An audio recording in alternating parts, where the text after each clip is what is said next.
Finally যার অপেক্ষা আমাদের দীর্ঘ সময় ধরে ছিল যে আমরা কতদিন পর্যন্ত বাংলাদেশের এই কার্যকলাপকে ইগনোর করতে থাকবো, কিন্তু এখন বাংলাদেশের জন্য ভারত বিপদের মেঘ হয়ে তাদের ওপর বর্ষণ হওয়ার জন্য প্রস্তুত হয়ে গেছে। আসলে খবর বেরিয়ে আসছে যে ইন্ডিয়ান এয়ারফোর্স ফুল অ্যালার্ট মোডে চলে এসছে এবং এর সাথেই বাংলাদেশকে সরাসরি ওয়ার্নিংও দিয়েছে যে এরপর যদি তারা একটাও ভুলভাল পদক্ষেপ ভারতের বিরুদ্ধে গ্রহণ করে তাহলে ইন্ডিয়ান এয়ারফোর্স বাংলাদেশকে ছেড়ে কথা বলবে না। তো সম্পূর্ণ ডেভেলপমেন্ট আসলে কি তা জানতে এবং অবশেষে ইন্ডিয়ান এয়ারফোর্স দ্বারা ওয়ার্নিং কেন দেওয়া হয়েছে এই সব তথ্য আজকের এই ভিডিওতে জানবো। কিন্তু এগিয়ে যাওয়ার পূর্বে ভিডিওটা লাইক করে চ্যানেলটা সাবস্ক্রাইব অবশ্যই করে নিন। আসলে কয়েকদিন আগেই বাংলাদেশের সঙ্গে ভারতের বিবাদ আবারও বেড়ে গেছিল এবং এই খবরটা আমরা রিসেন্টলি দেখতে পেয়েছিলাম যে বাংলাদেশ তার কার্যকলাপকে একদমই শুধরাচ্ছে না। যেখানে মেঘালয় এবং বাংলাদেশের মধ্যে যে জিরো লাইন রয়েছে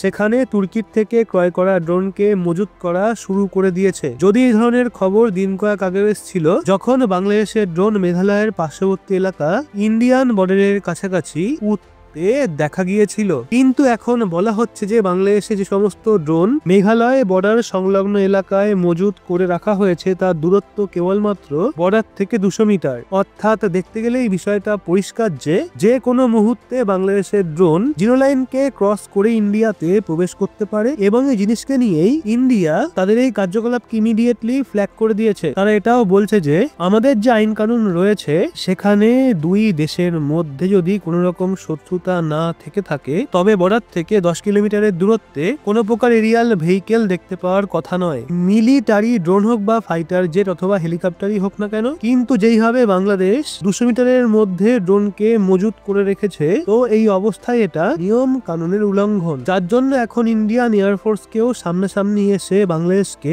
হুমকি দিতে হচ্ছে। এবং এই খবরটা কিছুদিন আগেই বেরিয়ে এসছে যে ভারত ওয়ার্নিং দিয়ে বলেছে যদি এই ড্রোন ইন্ডিয়ান বর্ডারকে ক্রস করে বা বর্ডারকে ক্রস করে ভারতে প্রবেশ করার চেষ্টাও করে তাহলে ব্রিজের ওপরই আমরা যেমন ভাবে 2019 সালে সুখোই এসইউ ফাইটার জেটের ব্যবহার করে পাকিস্তানের ইউএভিসকে শুট ডাউন করে তাদের প্রবেশকে অসফল করে দিয়েছিলাম, ঠিক একইভাবে বাংলাদেশের ড্রোনকেও শুট ডাউন করে দেওয়া হবে এবং ধ্বংস করে দেওয়া হবে। আপনাদের বলে রাখি বাংলাদেশ এখানে তুর্কির ড্রোনকে ব্যবহার করছে, এই জন্য ভারতের সাথে বিবাদ আরো বেশি বৃদ্ধি পেয়ে যাচ্ছে। কারণ দেখতে গেলে ভারত এবং তুর্কির মধ্যে আগেও কূটনৈতিক এবং রাজনৈতিক বিবাদ চলছিল, কিন্তু বাংলাদেশের সাহায্যে সেটা এখন হাতিয়ারের রূপ নিয়ে নিয়েছে। কিছুদিন আগেই তুর্কি বাংলাদেশকে 12টা বায়রাক্তার TB2 ড্রোন বিক্রি করেছে, কিন্তু যেমন যেমন ভাবে ভারত এবং বাংলাদেশের মধ্যে বিবাদ ক্রমশ বৃদ্ধি পাবে ঠিক তেমন ভাবেই তুর্কি বাংলাদেশের সঙ্গ দেবে, এর সাথেই হাতিয়ারেরও সাপ্লাই করবে। এই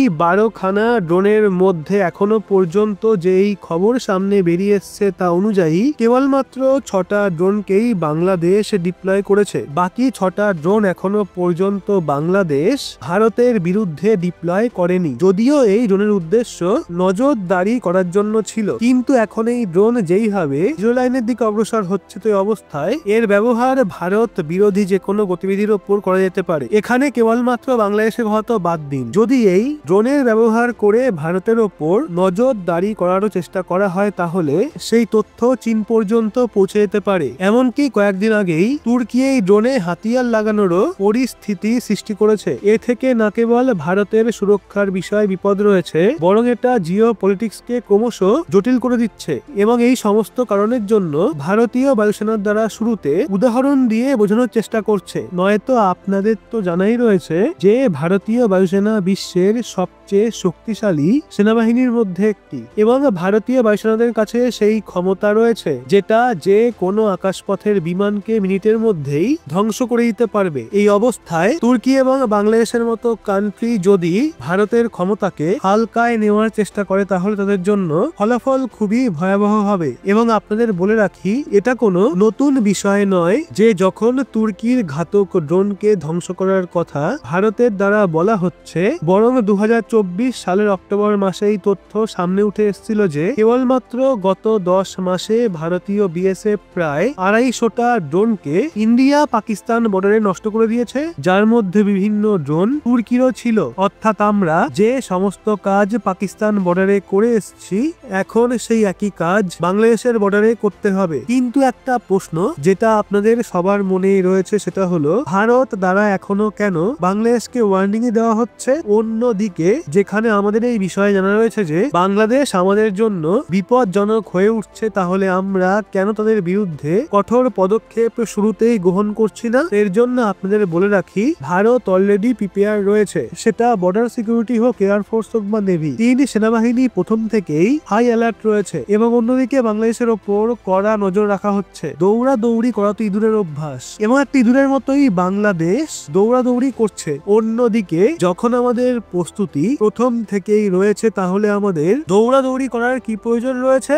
আমরা বাংলাদেশের ওপর ততটাই তদন্ত করতে পারবো যতটা আমরা স্পষ্ট নিয়মের উল্লঙ্ঘন দেখতে পাবো, নয়তো বিবাদ আরো বৃদ্ধি পেয়ে যাবে। এবং যদি আপনার মনে থাকে, যখন কিছুদিন আগে বাংলাদেশের দুটো মাছ ধরা জাহাজ পশ্চিমবঙ্গের উপকূলীয় এলাকায় প্রবেশ করে গেছিল, তখন তাদেরকে ইন্ডিয়ান কোস্ট গার্ড গ্রেপ্তার করে নিয়েছিল এবং অন্যদিকে দুটো জাহাজকে সিজ করে দেওয়া হয়েছিল। এইভাবেই বাংলাদেশ দ্বারা যেখানে যেখানে উল্লঙ্ঘন করা হবে, সেখানে সেখানে আমরা তদন্ত করতে থাকবো এবং বাংলাদেশের মতো দৌড়াদৌড়ি করার জায়গায় সম্পূর্ণভাবে স্থির হয়ে অ্যাক্টিভ থাকবো। এবং তার উপর অলরেডি ভারতীয় সেনাবাহিনী মনোযোগ দিয়ে রেখেছে। যদি এখানে কথা বাংলাদেশের বলা হয়, তাহলে যদিও তারা এখন দৌড়াদৌড়ি করছে, কিন্তু তাদের বিপদ অলরেডি অনেক বেড়েই রয়েছে। কারণ একদিকে ইন্ডিয়ান এয়ারফোর্সের পক্ষ থেকে বাংলাদেশকে ওয়ার্নিং দেওয়া শুরু হয়েছে এবং অন্যদিকে মায়ানমারের আরাকান আর্মি দ্রুত গতির সাথে বাংলাদেশের বর্ডারকে দখল করছে।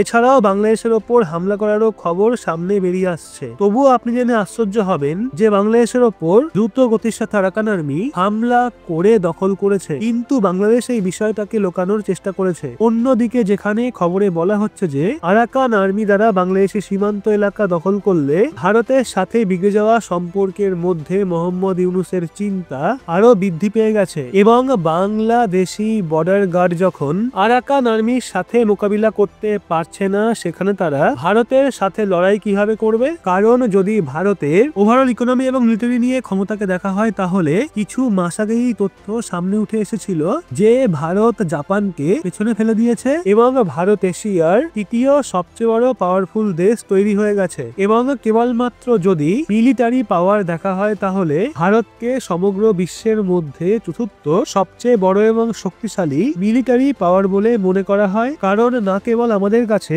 হাতিয়ারের কমতি রয়েছে, আর না আমাদের কাছে রয়েছে সেনাবাহিনীর কমতি। এমনকি এক্সপার্টরাও বাংলাদেশের মোহাম্মদ ইউনূসকে ওয়ার্নিং দিয়ে দিয়েছে যে ভারতের সাথে শত্রুতা আপনাদেরকে ধীরে ধীরে ধ্বংস করে দেবে। বাকি আপনাদের কি মনে হয়, এখন ভারতের কোন ডাইরেকশনে পদক্ষেপ নেওয়া উচিত? নিজেদের মতামত কমেন্ট বক্সে অবশ্যই জানান এবং ভিডিওটা ভালো লাগলে লাইক করে শেয়ার করুন আপনার বন্ধু বান্ধবদেরকে। সেই সাথে চ্যানেলটা সাবস্ক্রাইব করে চোখ রাখুন রহস্য বাংলার পর্দায়।